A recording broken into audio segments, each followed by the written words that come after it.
So I've had this one recommended a few times, and it's brilliant. Also known as Haunted by Her Past, this is The Wrong Crush.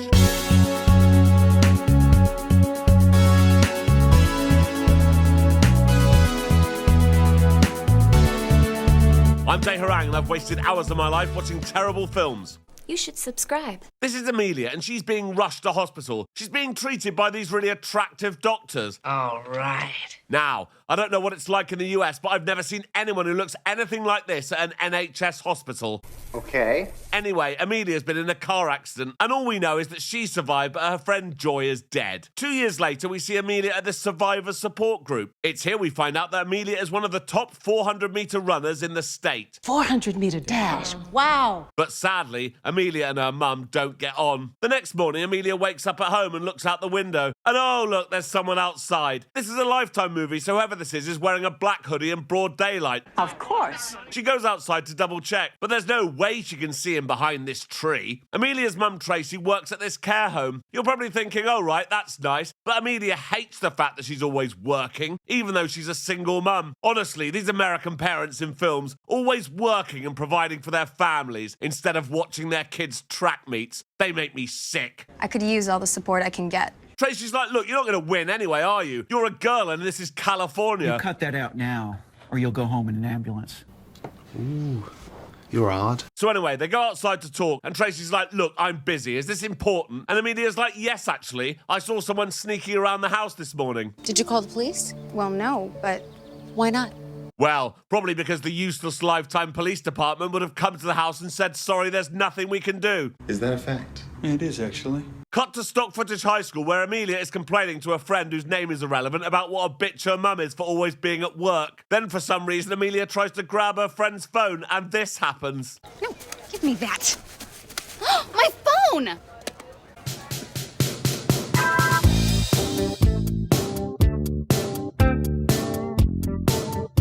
This is Jake Jericho and he's the new kid at Stock Footage High. Hi. Just started yesterday. Amelia thinks Jake is really hot, but she already has a boyfriend. His name's Scott and he's in a band. Yeah. Later in the library, We meet again. Oh, shh.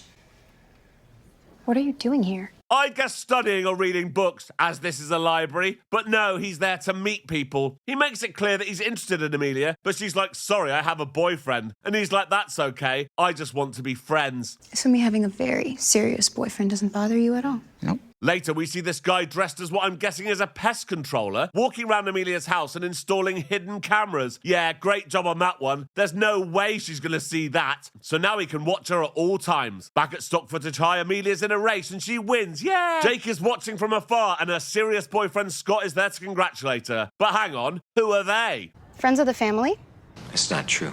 Correct. This is Mr. and Mrs. Hessler, the parents of Amelia's dead friend Joy, and they blame Amelia for their daughter's death. Mrs. Hessler's like, look, if you break the terms of your probation, I'm going to make sure you spend the rest of your life in jail. I miss her too. Don't you dare cry. You weren't even her friend. You let her kill herself. When Amelia gets home, she looks at a photo of her and Joy and remembers the night she died. They were driving home drunk from a party and decided to play a game called Let's See Who Can Drive for the Longest Towards the Ravine with the headlights off. That could backfire. And yes, it did. Joy went first and they ended up in the ravine. Scott knows there's something up with Amelia, but she's never told anyone about the car accident. Maybe I'm afraid you won't feel the same about me if I tell you. No way. So she tells him the whole story. She's like, yeah, that's why I come to this spot. This is where we went over. What? Why would you do that? And oh no, there's someone watching them from behind a tree in a black hoodie in broad daylight. But it's okay, they're leaving anyway. Back at home, Tracy's found the photo of Amelia with Joy and she cries. Mom? Oh, hey, I'm sorry. I was out with Scott. Is that the guitar player? We've been dating for about a month now. Sorry? Very serious for about a month now. Very serious for about a month now. Doesn't sound very serious to me. No, it doesn't, does it? No. Anyway, Amelia asked her mum why she was crying. Just not sure you should have pictures like this around. What? Pictures of her best friend who died? Why not? You can't move forward if you're stuck in the past, right? Right. The next morning, Amelia goes on a run, and oh no, someone's watching her. At Tracy's work, she's telling her boss, Vivica A. Fox, how much she hates her daughter. Vivica A. Fox is like, well, yeah, but you still have to be nice to her. Why? Then she sees the Hesslers hanging around outside. Meanwhile, Amelia's survivor support group has a new member. Jake, Jericho. So, 4 years ago, my twin brother Jordan was driving around with some friends. Died in a car accident. That's nice, they've got something in common. Or do they? The next day at Stock Footage High, we see Jake planting drugs in Scott's locker. Later, while Scott's watching Amelia run, campus security take him to the principal's office. Amelia runs over and she's like, hey, what's going on? Where are you taking my really serious boyfriend? But the principal's like, you've only been seeing each other a month. Get back to your running. I've never seen those before in my life. They're steroids, son. Don't play stupid. And it's also possible you were slipping them to your girlfriend. You might both be facing some serious jail time. I'm not a drug dealer. So Scott is arrested. Later, Amelia sees that Jake has transferred to her class. She's like, this is a bit weird, Jake. And he's like, no, it isn't. And she's like, yeah, you're right, actually, it isn't. Let's be best friends. With or without benefits? Without. Never mind. Later at whatever this is, we see the man in the black hood in broad daylight getting into this car. Oh my God, it's Jake. What? And that's Mr. Hessler. Oh no! It turns out Mr. Hessler has paid Jake, who's 20, to bring him evidence that will send Amelia to jail. So he gave him some fake transcripts that allowed him to enroll at Stock Footage High. But Jake's like, sorry, she hasn't done anything wrong. And oh yeah, I'm in love with her. Mr. Hessler's like, okay, you're fired. Leave town now. And Jake's like, no, and stabs him. So he's dead. That night, we see Jake playing with a knife like this. Oh, and here's a little shrine he's made to Amelia. Scott has been bailed out of jail and calls Amelia to tell her what's going on. You know I have nothing at all to do with drugs, right? Amelia? Sure. Yeah, of course. Later, we see someone watching Amelia train. And oh, it's Mrs. Hessler. Amelia chases her and she's like, right, you and your husband need to leave me alone. And Mrs. Hessler's like, actually, my husband's dead. I'm not going to go into detail, but it has something to do with you. And she's like, yeah, whatever, Mrs. Hessler, go home. The next day at Stock Footage High, Amelia's friend, whose name is irrelevant, is like, hey, how's it going with Scott? And she's like, not great, actually. He was arrested yesterday because he was found with steroids. But it's okay, he's obviously innocent. Don't you think he could have been lying to you all this time? He's in a band. I'm sorry.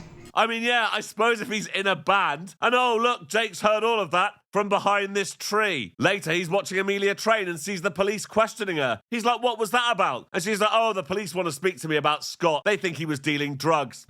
Was he? Of course not. Anyway, then Amelia invites Jake to go running with her, and he's like, yeah, all right. When Amelia gets home, her mum is there. Want to take a wild guess why I'm home early? Amelia's like, is this about the Scott business? And she's like, yes, I can't believe this is all happening again. Amelia's like, no, Mum, he was set up, I've changed. But her mum's like, whatever, Amelia, go and have a shower, you're filthy. He's a good guy, Mom. And I am clean. Amelia goes over to Scott's house to let him know that she's going on a run with Jake tomorrow. The new guy at school?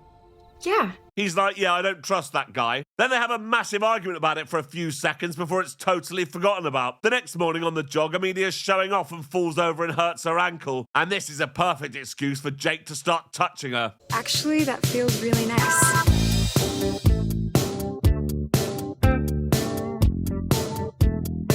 Go on, Jake. This is your chance.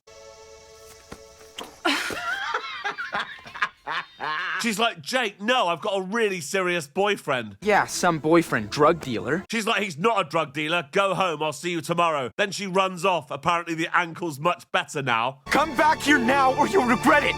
That night on the phone, Amelia's friend, whose name is irrelevant, suggests that maybe Jake is the guy hanging around outside her house in a black hoodie in broad daylight. Yes. But Amelia's like, no, don't be ridiculous.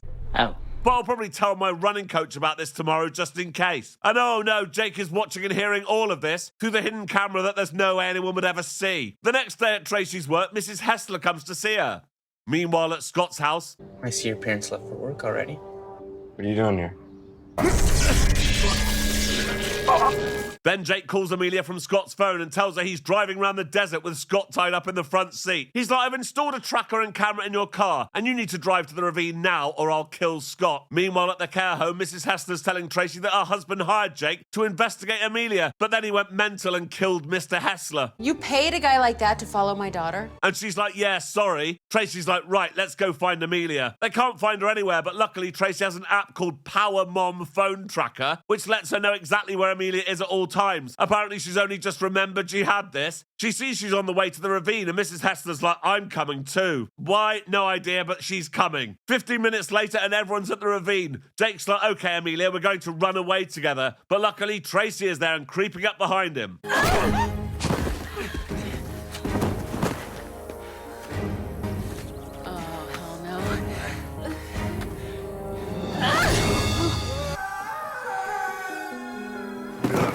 So he's dead and they rescue Scott. At an unspecified time later, Amelia's running in the state finals, which just so happens to be held at Stock Footage High. Tracy is watching with Scott and Amelia wins, yeah. Then we see them all with Mrs. Hessler at the ravine and everyone's really happy. Well, apart from Joy, she's dead. And that's the end of the film. So until next time. Thank you for watching this video. Please like and subscribe. And please consider joining my Patreon. There's a link in the description. Thank you.